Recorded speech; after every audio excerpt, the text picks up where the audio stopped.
যারা নতুনভাবে আরও আইসিটির কম্পিউটার টিচার অর্থাৎ আইসিটি ইনস্ট্রাক্টরে ফর্ম ফিল আপ করতে চান, তাদের জন্য একটা বিশাল সুযোগ। আবারও কিন্তু প্রত্যেকটা স্কুলে আইসিটি কম্পিউটার টিচার নেওয়া হচ্ছে। তো তার কি কি ক্রাইটেরিয়া থাকছে আমি টোটালি আপনাদের সঙ্গে ডিসকাস করব। আপনারা যারা আমার চ্যানেলে প্রথম রয়েছেন তার প্লিজ চ্যানেলটিকে সাবস্ক্রাইব করে রাখুন নিয়মিত সবার প্রথম সঠিক আপডেট পাওয়ার জন্য। তো চলুন ভিডিওটি শুরু করা যাক।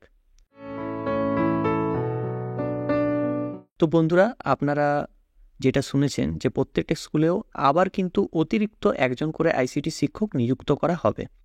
আপনারা হয়তো হামেশাই জানেন যে ওপরমহল থেকে অর্থাৎ আইসিটি ডিপার্টমেন্ট থেকে কিন্তু বারবার এইচএমের কাছে কিন্তু প্রত্যেক মাসেই মোটামুটি একটা করে ফোন আসে ফিডব্যাক জানার জন্য যে সব ঠিকঠাক চলছে কিনা, নিয়মিত ক্লাস বলুন বা আইসিটি শিক্ষকেরা কটা করে ক্লাস নিচ্ছে বা কতজন স্টুডেন্ট রয়েছে এবং আইসিটি ল্যাব ঠিকঠাক আছে কিনা, এই বিভিন্ন সংক্রান্ত যাবতীয় বিষয়ে কিন্তু একটা ফিডব্যাক চাওয়া হয় এইচএমের কাছ থেকে। কিন্তু এইবারে কিন্তু জানা যাচ্ছে প্রত্যেকটা স্কুলে নাকি আবারও একটা করে আইসিটি কম্পিউটার টিচার প্রোভাইড করা হবে। তো এর জন্য ক্রাইটেরিয়া কী কী রয়েছে সেটা জেনে নিই।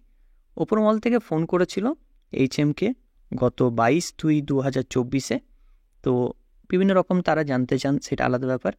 এইচএমকে জিজ্ঞেস করা হয় যে আপনার স্কুলের স্টুডেন্ট সংখ্যা কীরকম রয়েছে 5 থেকে 10 পর্যন্ত। যদি 1000-এর বেশি স্টুডেন্ট হয় তবে আবারও কিন্তু অতিরিক্ত একজন আইসিটি কম্পিউটার টিচার বা ইনস্ট্রাক্টর প্রত্যেকটা স্কুলে কিন্তু দেওয়া হবে।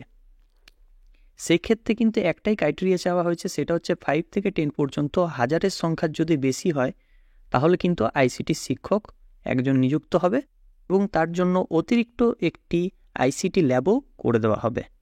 অর্থাৎ এটা থেকে আমরা যেটা বুঝতে পারছি যে সমস্ত হাই স্কুলগুলো রয়েছে অর্থাৎ বড় স্কুল যেগুলো রয়েছে যাদের 2000-3000 হয়তো স্টুডেন্ট রয়েছে, এমনও কিছু স্কুল আছে, সেই সমস্ত স্কুলে কিন্তু আরও অতিরিক্ত একটি আইসিটি ল্যাব খোলা হবে এবং সেই ল্যাবটি পরিচালনা করার জন্য একজন আইসিটি ইনস্ট্রাক্টর বা আইসিটি কম্পিউটার টিচারকে সেখানে নিযুক্ত করা হবে। অর্থাৎ সেই সমস্ত স্কুলে 2টি করে আইসিটি টিচার থাকবেন। তো যারা যারা আপনারা এখনও অবধি ফর্ম ফিল আপ করেননি তারা এই চ্যানেলটিকে সাবস্ক্রাইব করে রাখুন, কারণ কোনো কিছু সরকারি আপডেট এলেই কিন্তু প্রথম আমার চ্যানেলে আপনারা জানতে পারবেন। রেসপেক্টেড স্যার ম্যাডাম, একটা ছোট্ট ইনফরমেশন দিয়ে রাখি, আপনারা কাইন্ডলি গ্রুপে এটাকে শেয়ার করে দেবেন। যে সমস্ত স্কুলে 1000-এর উপরে স্টুডেন্ট, 1000-এর উপরে যে সমস্ত স্কুলে স্টুডেন্ট, সেখানে কিন্তু নতুন করে একটা আইসিটি ল্যাব পাবো, ঠিক আছে?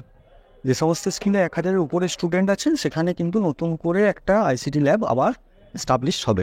আশা করছি এই ভিডিওটা আমাদের ভালো লেগেছে। যদি ভালো লেগে থাকে অবশ্যই চ্যানেলটিকে লাইক, কমেন্ট এবং সাবস্ক্রাইব করবেন এবং পাশে যে বেল আইকন রয়েছে সেটাকে ক্লিক করবেন নিয়মিত সবার প্রথম সঠিক আপডেট পাওয়ার জন্য। সো থ্যাংক ইউ, ধন্যবাদ এই ভিডিওটা শেষ অবধি দেখার জন্য।